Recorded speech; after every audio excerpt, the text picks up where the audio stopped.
Good morning, student. Today we are going to start with the topic globalization and Indian economy. It is a topic of economic. So let's start with the first one is objective. Objective में क्या है? Objective में हम समझेंगे सबसे पहले कि MNC जो है multinational companies setups across the world कैसे वो सेटअप की जाती हैं पूरी दुनिया में, किसी भी देश की बात कर लें. उसके बाद हम लिबरलाइजेशन के बारे में पढ़ेंगे and after that analyse market economy before and after globalisation. तो मार्केट इकोनॉमी को हम एनालाइज करेंगे कि ग्लोबलाइजेशन होने से पहले और ग्लोबलाइजेशन होने के बाद क्या हुआ.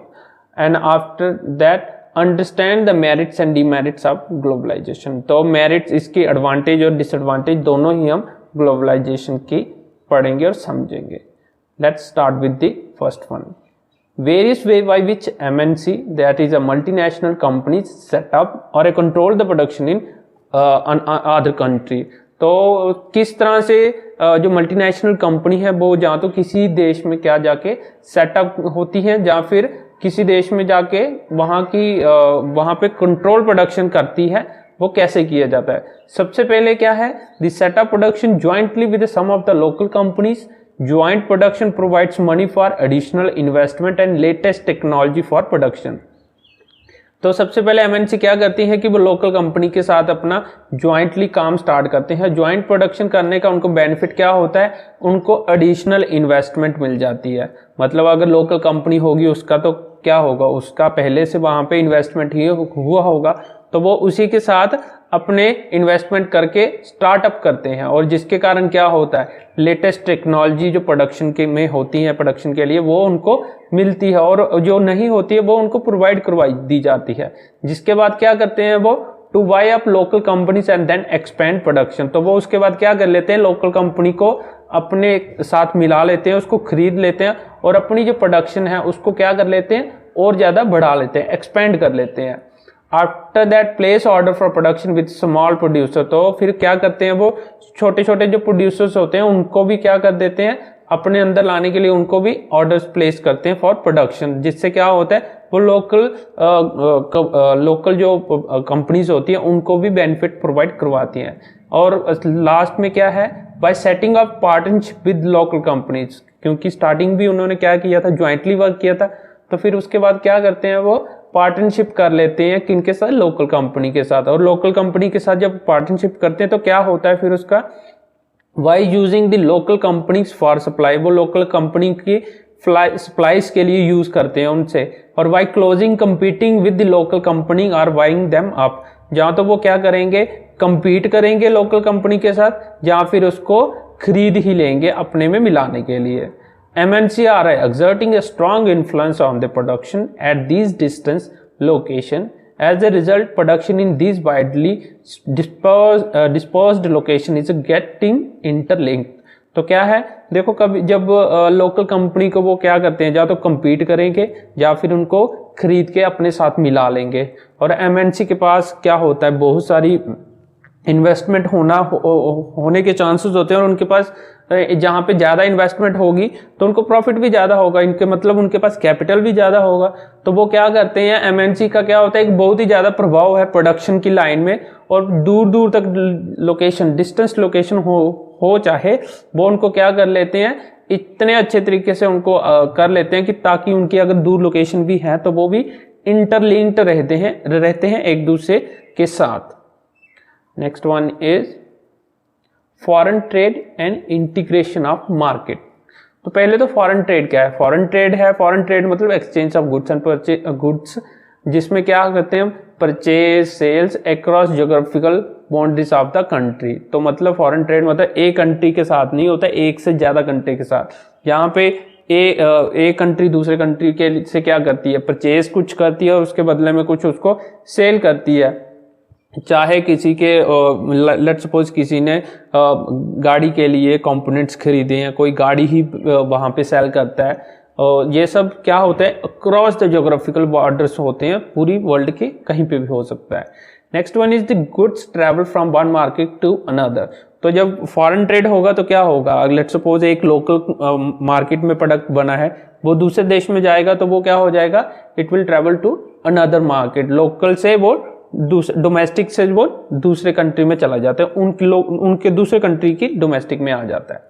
Choice of goods in market arise due to foreign trade जब होता है, जब एक मार्केट जो एक दूसरे के साथ गुड्स शेयर करती है, सेल परचेज करती है, तो उसके कारण क्या हो जाता है, मार्केट में जो चॉइस होती है गुड्स की, कस्टमर को चॉइस जो है बहुत ज़्यादा मिल जाती है। फॉर एग्जांपल अब हम मोबाइल की बात ले लें, पहले मोबाइल शायद लिमिटेड नंबर में बनते थे और लिमिटेड ही चॉइसेस होती थी। अब हमारे पास क्या है, बहुत सारे हो गए, जैसे Xiaomi हो गया, Vivo हो गया, Oppo हो गया, Samsung हो गया, iPhone हो गया, राइट, और OnePlus हो गया। तो ये सब क्या दे रहे हैं, कस्टमर को एक चॉइस ऑफ गुड्स दे रहे हैं और इसमें मार्केट भी और ज़्यादा अच्छी बढ़ती है।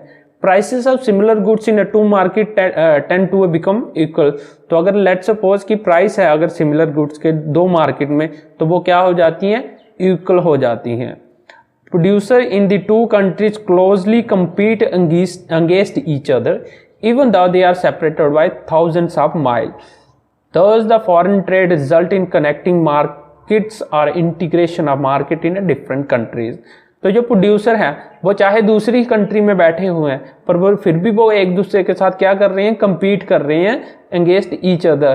तो इसके कारण मतलब चाहे वो जितनी मर्जी दूर है, separated by thousands of mile, वो चाहे वो एक दूसरे से 1000 माइल दूर बैठे हैं, बट वो उनका जो मार्केट में जो प्रोडक्ट है वो एक दूसरे के साथ क्लोजली compete करते हैं। और फॉरेन ट्रेड क्या लाता है, रिजल्ट करता है कि वो अलग अलग मार्केट को एक दूसरे के साथ कनेक्ट कर देता है, इंटीग्रेशन हो जाती है मार्केट की, चाहे वो डिफरेंट कंट्रीज में भी बैठे। Next one is a trade barrier and its importance. तो कभी कभी हमारे पास क्या होते हैं कि किसी कंट्री में क्या करना पड़ता है कि वॉरियर आप समझते हो कि किसी चीज को रोकने के लिए, किसी चीज को बंद करने के लिए वो रिस्ट्रिक्शंस हम प्रोवाइड करवाते हैं। वो क्यों ट्रेड बैरियर्स क्यों लगाते हैं, इसके वेरियस रीजंस हो सकते हैं।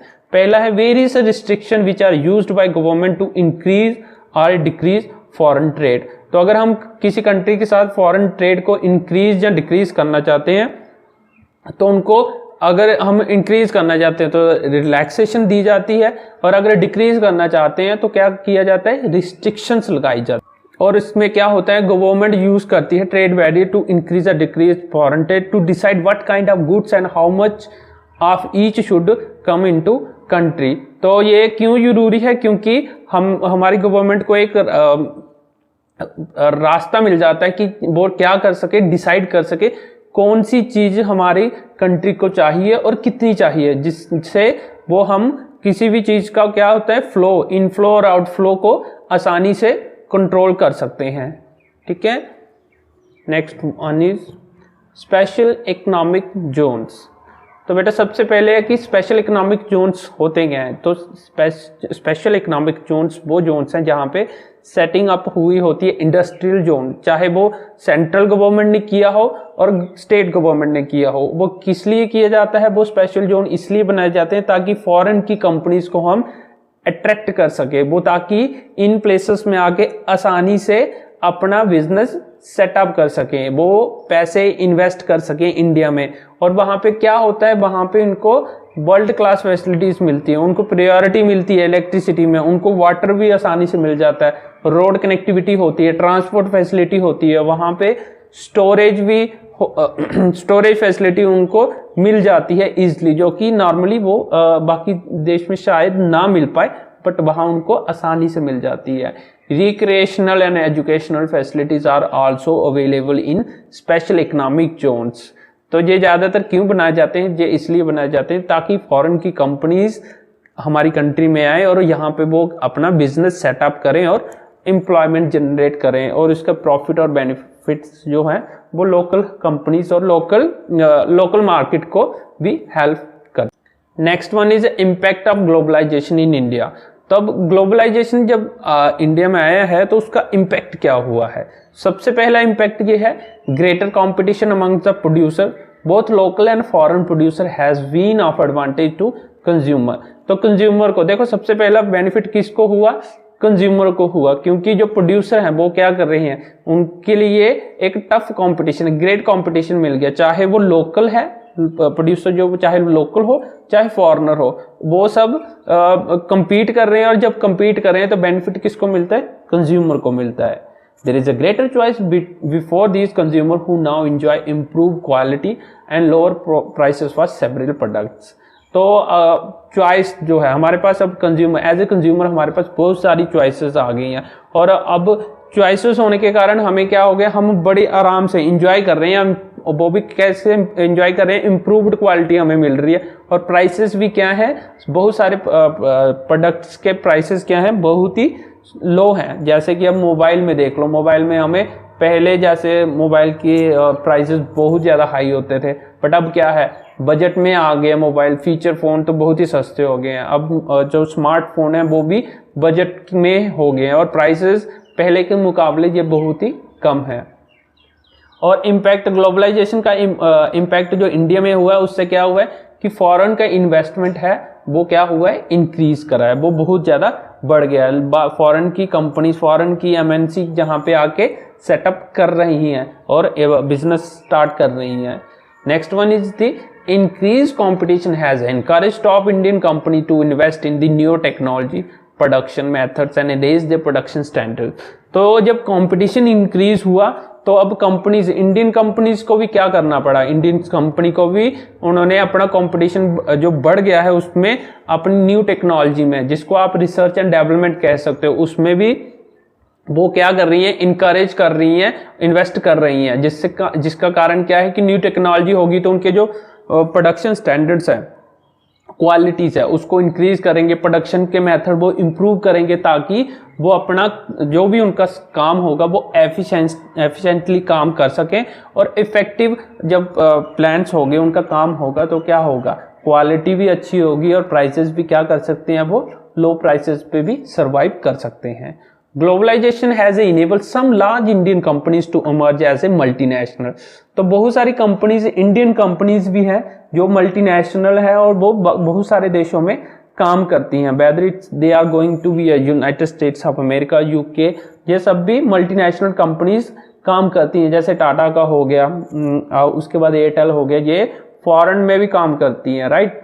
So next one is the created new opportunity for companies providing services, particularly those involving information technology। जैसे मैंने आपको पहले एग्जांपल दे दिया, टाटा की होगी, टाटा की उसके बाद आ गया एयरटेल वगैरह, तो ये सर्विस सेक्टर्स में ज़्यादा आती हैं, तो इसलिए जो इंफॉर्मेशन टेक्नोलॉजी में है वहाँ पे बहुत सारी अपॉर्चुनिटी मिल गई है कंपनीज को, जिससे वो बहुत सारे मल्टीनेशनल कंपनीज बन गई हैं।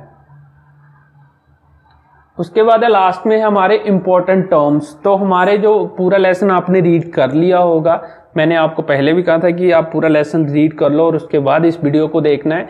तो लेसन रीड करने के बाद आपको ये पता चलेगा कि इसमें मेनली क्या है, इम्पोर्टेंट टर्म्स कौन कौन से हैं। ग्लोबलाइजेशन है, लिबरलाइजेशन है, प्राइवेटाइजेशन है, और वर्ल्ड ट्रेड ऑर्गेनाइजेशन है, MNC, investment and foreign investment. अगर आप एक बार ये पूरा का पूरा लेसन रीड करोगे तो आपको ये सारे के सारे टॉपिक्स इजीली अंडरस्टैंड हो गए। सो लास्ट में लर्निंग आउटकम। तो लर्निंग आउटकम क्या है इसमें हमारा, लर्निंग आउटकम में ये है कि लर्निंग आउटकम्स क्या है इस लेसन के लर्निंग आउटकम इस लेसन के हैं कि able to observe market practice. Next one is learn about dominant forces that influence world trade and understand the challenges experienced while opening up economies and responsible international trade practices। So जब आप पूरा lesson एक बार read कर लोगे, learn कर लोगे, उसके बाद जब वीडियो को भी गो थ्रू करोगे तो अब आपको पता चल जाएगा कि मार्केट में कोई किस तरह की प्रैक्टिसेस होती हैं और कौन सी डोमिनेंट फोर्सेस हैं जो वर्ल्ड ट्रेड को इन्फ्लुएंस करती हैं, प्रभाव डालती हैं अपना, और उसके बाद क्या क्या चैलेंजेस एक्सपीरियंस किए जा सकते हैं जब इकोनॉमी को क्या किया जाता है, ओपन किया जाता है, खोला जाता है, फॉरेन ट्रेड या ग्लोबलाइजेशन टाइप जब होता है, लिबरलाइजेशन होता है, प्राइवेटाइजेशन होता है। तो रिस्पॉन्सिबल क्या होती है, रिस्पॉन्सिबल इंटरनेशनल ट्रेड प्रैक्टिसेस, कौन कौन सी प्रैक्टिसेस हमें करनी चाहिए जो हमारी रिस्पॉन्सिबिलिटी टाइप बन जाती है एज ए कंपनी जैसे MNC कंपनी होगी जब, ठीक है। तो आपका ये लेसन पूरा का पूरा कंप्लीट हो गया। अगर आपको कोई डाउट होगा तो you can write down the doubt in comment section.